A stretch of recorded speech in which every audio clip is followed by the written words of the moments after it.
Hello students, a very happy morning to all of you. Welcome to Science Online Learning. Today we are going to learn another interesting chapter in chemistry, and the name of the chapter is Elements, Compounds and Mixtures. So my dear students, before starting up, let's quickly revise what we have learned in our previous classes. In our previous chemistry classes, we studied about matter and the three states of matter. So what is matter? Anything that occupies space and has mass is called as matter. And the three states of matter are solid, liquid and gaseous state. We also studied the characteristics of the state of matter in respect to shape and volume, compressibility, fluidity and thermal expansion. So we studied that solid has a fixed shape and fixed volume, whereas liquid has a fixed volume but no fixed shape because it takes the shape of the container, whereas a gas has neither a fixed volume nor a fixed shape. It assumes the volume and shape of the container. Next, a solid is non-compressible, which means you cannot compress a solid, whereas a liquid is compressible to a very little extent, but a gas is compressible to a very great extent. Next is fluidity. Solid do not flow. Fluidity is the ability to flow. So we know that solids do not flow. Liquids and gases can flow. Last is thermal expansion. Thermal expansion means the ability to expand while being heated. So the thermal expansion of a solid is very small, whereas of a liquid is larger and that of a gas is largest. Then we discussed about the change in state of matter, that is solid to liquid interconversion, liquid to gas interconversion and solid directly to vapor interconversion, and then the composition of matter about atoms and molecules and elements and compounds in chapter 1 chemistry. Next, in chapter 2 we studied about the different types of changes. First is physical and chemical change, then about reversible and irreversible change, desirable and undesirable change, and lastly about endothermic and exothermic change. So children, do you remember what is a physical change? A change in which no new substances are formed and it can be reversed is called as physical change. So what is chemical change then? A change in which new substances are formed and it cannot be reversed is called chemical change. So next is reversible change. So from the name itself it's clear. A change is said to be reversible when the opposite change can be brought about by reversing the condition, whereas irreversible change, the opposite change cannot be brought about by reversing the conditions. Then what is desirable change? When a change is useful to us, we call it as desirable change. On the other hand, some changes are harmful, so they are called as undesirable change. And lastly, endothermic and exothermic change. So what is meant by endothermic change? A change in which heat is absorbed is called as endothermic. Endo means inside. So heat is absorbed in endothermic change, whereas heat is given out. Heat is evolved in exothermic change. And in today's class, we are going to learn about elements, compounds and mixtures in detail. So children, are you all ready to learn more about elements, compounds and mixtures? Yes, shall we get started? So we all know that everything around us is made up of matter, which is ultimately made up of elements, compounds and mixtures. So based on this, substances can be classified into two types. They are pure substances and mixtures. And the pure substances can be further classified into elements and compounds. First, we are going to learn about pure substances. So students, do you remember what are pure substances? You have learned in class 6 also.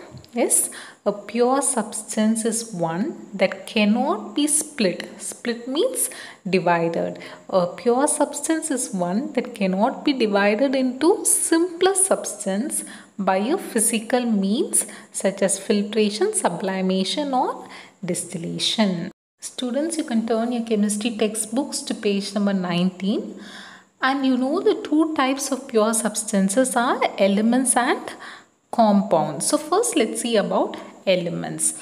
An element is a substance that cannot be split into simpler substances by a chemical means. So always remember, an element cannot be divided or split into smaller substances. They cannot be broken down into smaller or simpler substances by chemical means. And as you all know, elements are represented by symbol, and the symbol of an element, it consists of either the first letter alone or the first and second letter, or sometimes the Latin name of the element. So 3 tabular columns are given in your textbook. In page 19, 2 columns are given. First one, the first letter of the English name of an element. So the elements whose symbols start with the first letter of the English name is given in tabular column 1, and in the second tabular column the first letter along with one more letter of the English name of an element is given, and in the third tabular column in next page, 1 or 2 letters of the Latin name of an element is given. So now let's look at few examples from each type. So first one, few elements are represented by the first letter of their English names. For example, hydrogen, it is represented by the symbol H, which is the first letter of its English name. Next, carbon, C, nitrogen, N, boron, B. In the second case, the symbols of these elements consist of first letter along with one more letter. So for example, helium is represented by the symbol He, neon, Ne, nickel, Ni, magnesium. So 2 letters are used to represent the symbols of the elements. And the third tabular column in next page shows the elements whose symbols contain 1 or 2 letters of the Latin name of an element. For example, the Latin name of sodium is natrium, so the symbol is Na. Potassium is kalium, so the symbol is K. Iron is, the Latin name of iron is ferrum, and its symbol is Fe. So for all these elements, the symbol is first or second letter, 1 or 2 letters of the Latin name of a element. Next, we are going to learn about the molecules of elements. We know that atoms cannot exist independently, so usually they combine with the other atoms to form a molecule, and a molecule can exist independently. And the molecule of an element is always represented by a formula, and this formula will show you how many atoms of elements have combined to form the molecule. For example, a molecule of hydrogen is represented by the formula H2, which means 2 atoms of hydrogen has combined to form one molecule of element hydrogen. So the number of atoms in a molecule is called the atomicity of a molecule. So what is atomicity? The number of atoms in a molecule is called atomicity. So the molecules of hydrogen, nitrogen, oxygen, fluorine and chlorine are diatomic, which means the atomicity of these molecules are 2. It has got 2 atoms. And molecules of all the elements are not diatomic. For example, a molecule of ozone is triatomic because it has 3 atoms of oxygen. And a molecule of phosphorus is tetraatomic because it has got 4 atoms of phosphorus.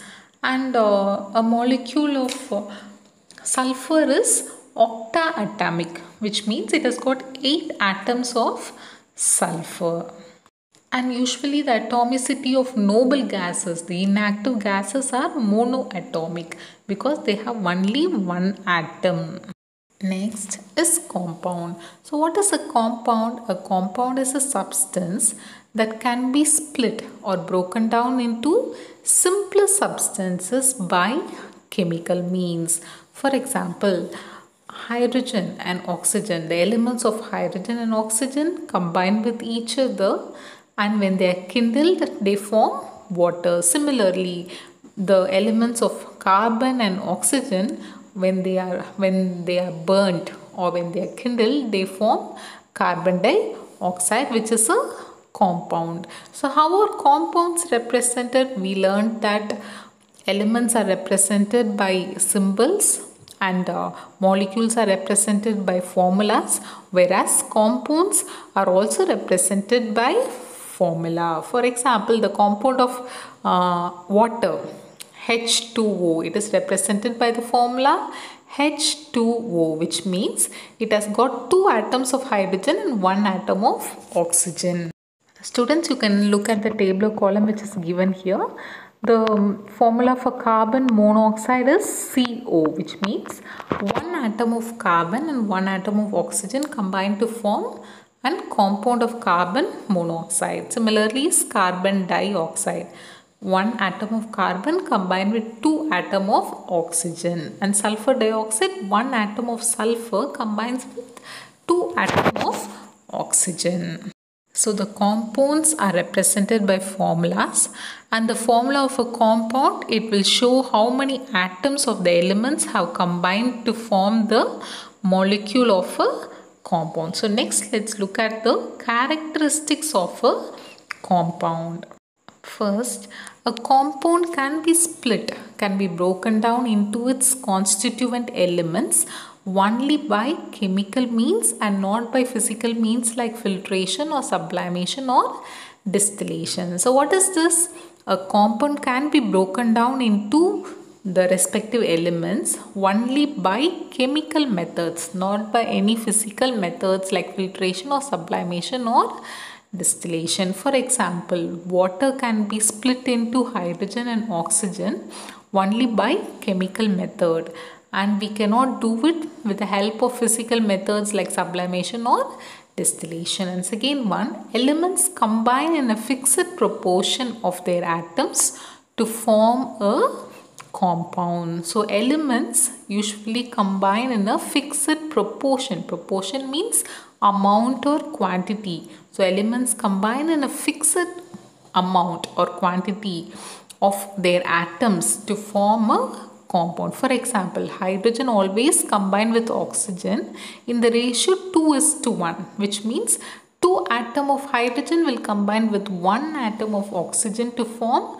water, and carbon combines in the ratio 1:2, which means 1 atom of carbon combined with 2 atom of oxygen to form carbon dioxide. So the second characteristic is elements always combine in a fixed proportion of their atoms to form a compound.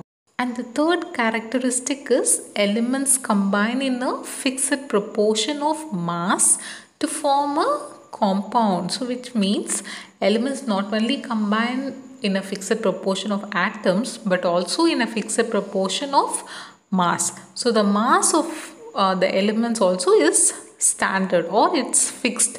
For example, only 1 gram of hydrogen react or combine with 8 gram of oxygen to form 9 gram of water. So the mass ratio will be 1:8, which means 1 gram of hydrogen combined with 8 gram of oxygen. And similarly, the mass ratio of carbon and oxygen in carbon dioxide is 3:8, which means 3 gram of carbon combined with 8 grams of oxygen to form 8 plus 3, 11 grams of carbon dioxide. So elements combine in a fixed proportion of mass to form a compound.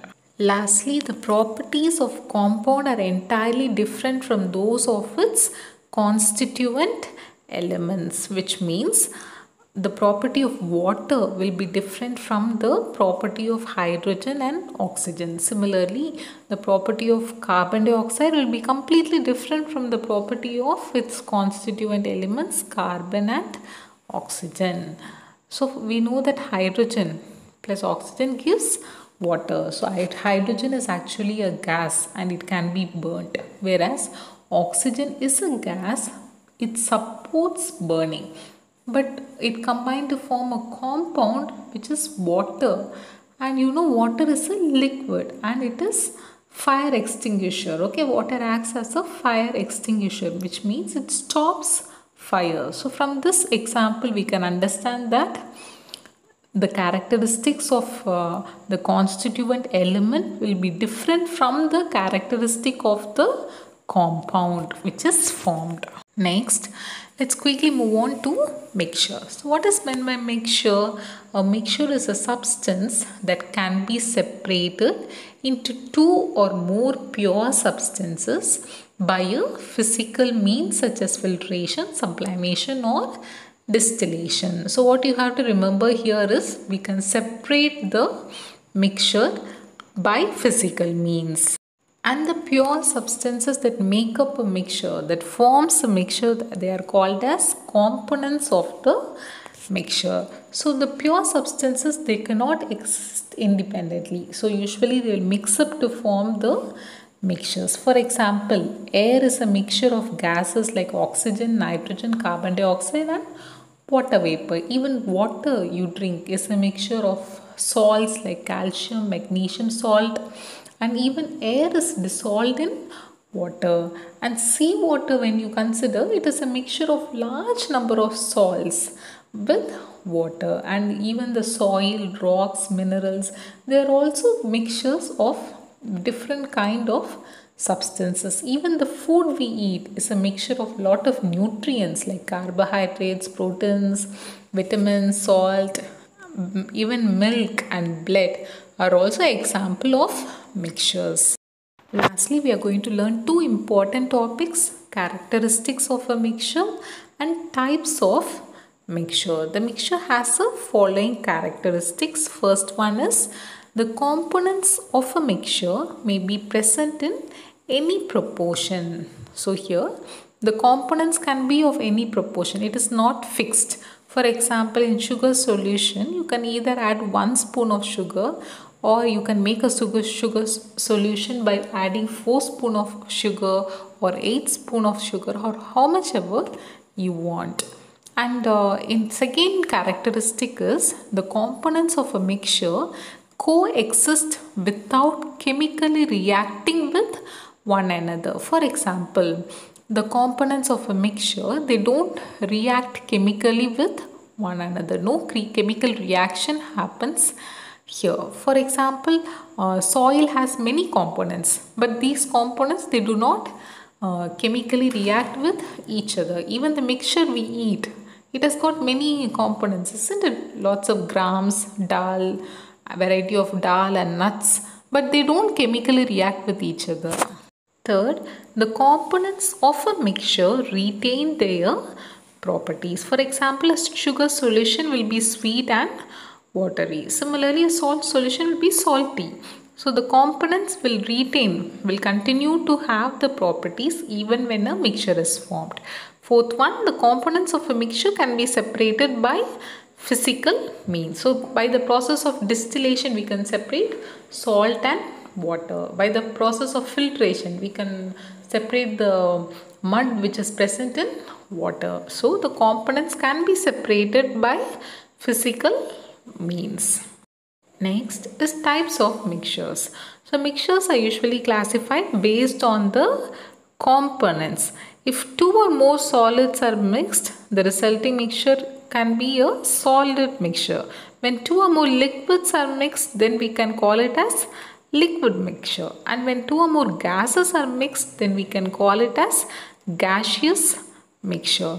But there are other types of mixture also. They are homogeneous mixture and heterogeneous mixture. So apart from the solid mixture, liquid mixture and gaseous mixture, these two types are more important. They are homogeneous and heterogeneous. So what is homogeneous? A mixture which has the same composition and properties throughout is said to be homogeneous. Homogeneous means homo means same. So they have got the same composition and property throughout. For example, a sugar solution has the same property of sugar and water and the same taste. Okay, throughout till we drink it, it will have the same taste. So it is an example of homogeneous mixture. Any juice is an example of homogeneous mixture. And next is heterogeneous mixture. So what is heterogeneous? Hetero means different. So when different parts of a mixture, when they have different composition and different proportion, then we call it as heterogeneous mixture. So in a heterogeneous mixture, the different components of a mixture they will distinguish itself. Okay, they look differently, they will look separately.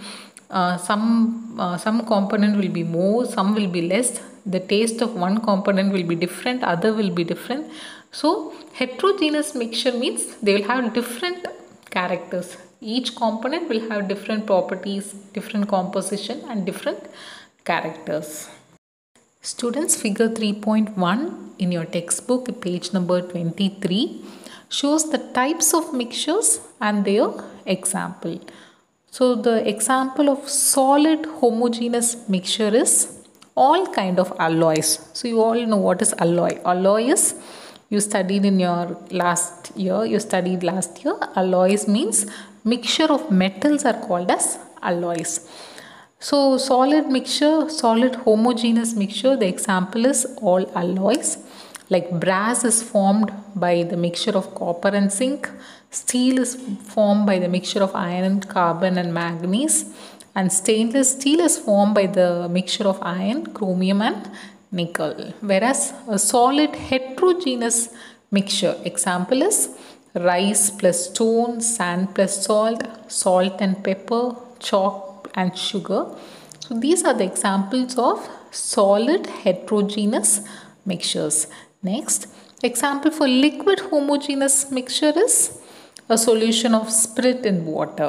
Whereas example of liquid heterogeneous is oil plus water. Similarly, examples for gaseous homogeneous heterogeneous mixture is given. And solid, liquid solid and gas, liquid and gas homogeneous and heterogeneous mixtures are given. A solution of salt or sugar in water is an example of solid and liquid homogeneous mixture. Whereas sand and water or chalk and water is an example of solid in liquid heterogeneous mixture.